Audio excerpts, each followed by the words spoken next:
What is the difference between an idiom and a simile? Okay, so this is pretty easy. I can explain this for you. So a simile is going to be a comparison of two unlike things using like or as.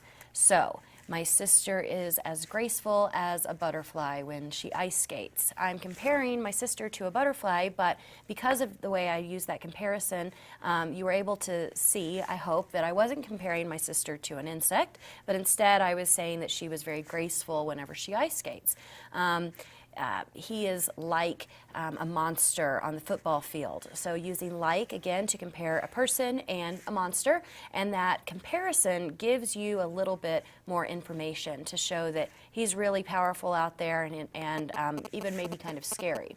Whereas an idiom, on the other hand, is actually like a saying, and these are culturally specific. So if you're new to English or English is not your first language, then you might have a hard time with idioms. So some examples would be, I've been on cloud 9 all day. You know, we don't number our clouds, and we should know that that means that somebody is excited.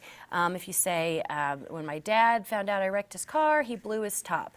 Again, that's just an expression that's trying to give you some information about how the dad felt. Somebody might say they have a chip on their shoulder. That means that somebody has kind of a big ego. Again, these are not literal, and they're just kind of old sayings or expressions. Some of these come about, you know, with new information or movies or television. Someone says, you know, he was acting just like a Romeo. We can make that connection to Romeo and Juliet. So sometimes these idioms mix metaphors, similes, even allusions, references to other people from history or literature. And so again, idioms are hard if you're new to the language, but sometimes they're just things that you kind of have to figure out, or you might have to look it up in Google or ask somebody else. So I hope that that helps you out with that question. Definitely helps, because there are so many definitions in literature and English that you just never really know what's going on. Yeah, it's so true.